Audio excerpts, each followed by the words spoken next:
जहां शंख प्राण तक गूंज उठे, जहां भक्ति लहर उठकर बोले चलो कुंभ चले।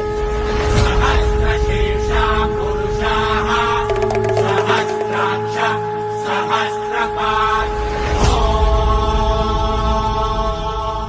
कुंभ की भव्यता का सूरज इस बार प्रयागराज में अंबर चढ़ने वाला है। प्रत्येक 12 साल के अंतराल में होने वाला ये उत्सव हिंदू धर्म के लिए इतना महत्वपूर्ण होता है कि 50 से ज्यादा देशों जितनी आबादी अगले एक महीने में यूपी के प्रयागराज में कदम रखने वाली है।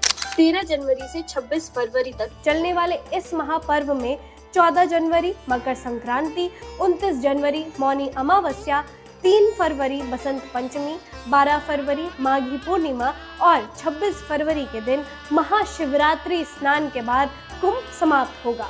लेकिन सवाल तो ये जरूर उठता होगा कि वो मेला जिसके बारे में बॉलीवुड बस इतना बताता है कि कुंभ वो मेला है जहां दो भाई हमेशा अपनी मां से बिछड़ जाते हैं। लेकिन कुंभ के पीछे की असल कहानी जानने के लिए हम चलेंगे देव असुर के बीच के द्वंद्व की तरफ। एक बार राक्षसों और देवताओं के बीच समुद्र मंथन हुआ था। तो इस दौरान मंथन से निकले सभी रत्नों को आपस में बांटने का फैसला हुआ। सभी रत्न को राक्षसों और देवताओं ने आपसी सहमति से बांट लिया।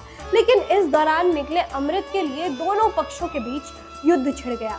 ऐसे में असुरों से अमृत को बचाने के लिए भगवान विष्णु ने अमृत का पात्र अपने वाहन गरुड़ को दे दिया।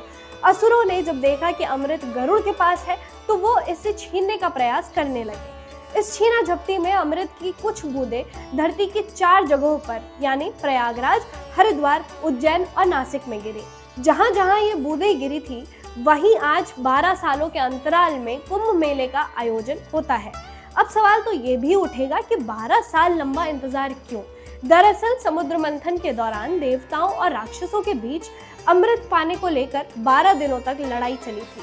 वहीं शास्त्रों के अनुसार देवताओं के 12 दिन मनुष्य के 12 वर्षों के समान होते हैं।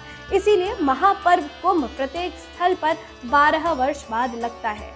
वहीं 12 साल में कुंभ लगने का एक कारण बृहस्पति ग्रह की गति को भी माना जाता है, जो इस प्रकार है। जब बृहस्पति ग्रह वृषभ राशि में हो तो इस दौरान सूर्य देव मकर राशि में आते हैं, तो कुंभ मेले का आयोजन प्रयागराज में होता है। इसी तरह जब बृहस्पति कुंभ राशि में हो और इस दौरान सूर्य देव मेष राशि में आते हैं तो कुंभ का आयोजन हरिद्वार में होता है।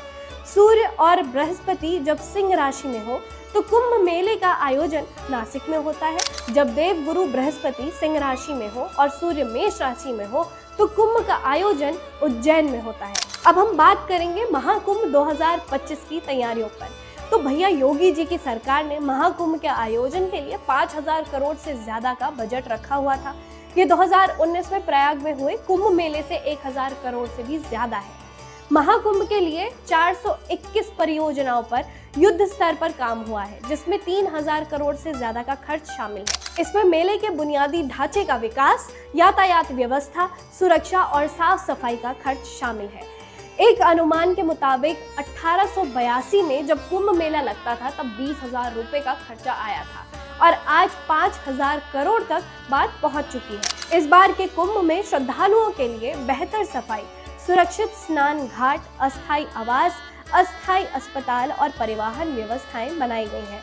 मेले में कल्पवास करने और रहने वाले लोगों के लिए सुविधाओं से लैस टेंट सिटी बनाई गई है। और हाँ, कोई परम ज्ञानी आपको कुंभ पर रोजगार का ज्ञान देते हुए मिले तो उसे बताना कि करोड़ों लोगों की आवाजाही से स्थानीय व्यापार, होटल बुकिंग, रोजगार, छोटे दुकानदार, टैक्सी और रिक्शा चलाने वाले, लोकल गाइड और स्थानीय पर्यटन को बहुत बूस्ट मिलता है और ये हजारों लाखों रोजगार के अवसर बनाता है। तो फिर देर किस बात की है? कैलेंडर पर कुंभ की तारीखों के आगे गोला लगाएं, टिकट कटाएं और तुरंत प्रयागराज चले जाएं।